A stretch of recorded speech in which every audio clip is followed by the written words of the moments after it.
Guys, Ashok स्तंभ के ये शेर हमारे देश का प्रतीक और गौरव है, लेकिन अब इन्हीं शेरों की दहाड़ ने इस गौरव को और भी ऊंचा कर दिया है। दरअसल हमारे देश में बन रहे नए संसद भवन के ऊपर प्राइम मिनिस्टर नरेंद्र मोदी ने 6.5 मीटर के एक विशालकाय नेशनल एम्बलम यानी कि राष्ट्रीय प्रतीक का उद्घाटन किया है। कांसे से बना 9,500 किलो का यह प्रतीक देश का सबसे बड़ा राष्ट्रीय प्रतीक है, जिसे कई किलोमीटर दूर से भी साफ देखा जा सकता है। इसे देश के अलग अलग जगहों से 100 से ज्यादा मूर्तिकारों ने मिलकर 6 महीनों में तैयार किया है। इसे बनाना इसीलिए भी मुश्किल था क्योंकि ये 32 मीटर की ऊंचाई पर है और इसे बनाने में किसी भी विदेशी चीज का इस्तेमाल नहीं किया गया है, जो कि भारत के आत्मनिर्भर भारत मिशन के लिए एक नई इंस्पिरेशन साबित होगी। और इस मूर्ति का एक बड़ा आकर्षण है इसका आक्रामक दिखना, जो कि भारत के नए लीडर और मजबूत नजरिए को भी दिखाता है। इस मूर्ति में आपने क्या नोटिस किया है कमेंट सेक्शन में जरूर लिखेगा और ऐसे ही इंटरेस्टिंग वीडियोस के लिए A2 मोटिवेशन को सब्सक्राइब कर लीजिएगा। हमें आपके सपोर्ट की जरूरत है। मिलते हैं अगली वीडियो में। गाइस, ये तो आपको पता ही है कि हमारा इंडिया साल 1947 में ब्रिटिश हुकूमत से आजाद हुआ था, लेकिन क्या आप ये जानते हैं कि भारत का सबसे छोटा राज्य गोवा भारत की आजादी के 14 साल बाद आजाद हुआ था। लेकिन ऐसा कैसे?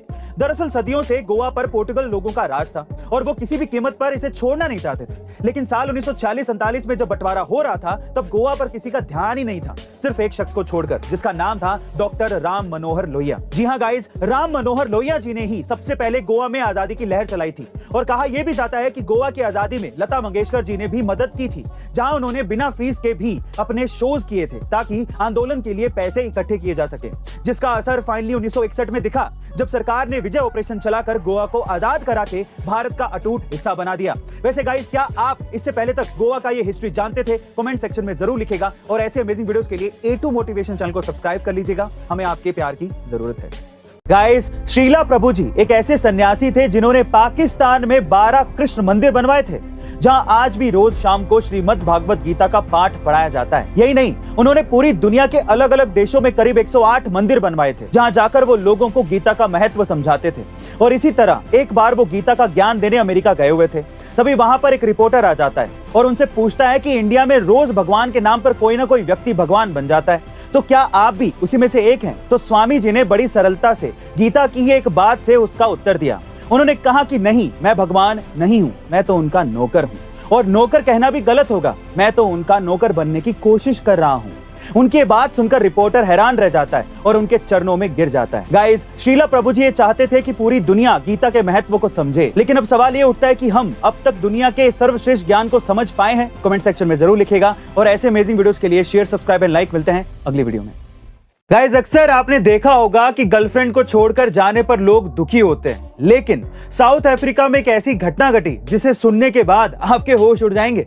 दरअसल साउथ अफ्रीका के जोहान्सबर्ग में रहने वाले जॉन नाम के एक लड़के को उसकी एक गर्लफ्रेंड ने प्यार में धोखा दे दिया और उसे छोड़कर चली गई। लेकिन जिस दिन वो उसे छोड़कर गई उसी दिन जॉन की 30 करोड़ रुपए की लॉटरी लग गई।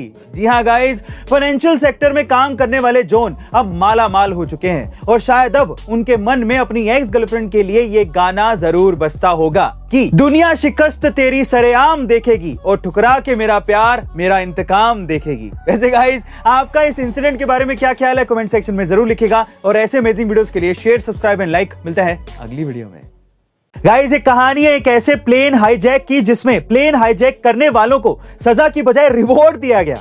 जी हाँ गाइस, ये बात है साल 1978 की, जब 150 यात्रियों को लेकर एक प्लेन दिल्ली जा रहा था, जिसे वहां मौजूद 2 लोगों ने हाईजैक कर लिया और वो भी खिलौने वाली बंदूक के दम पर।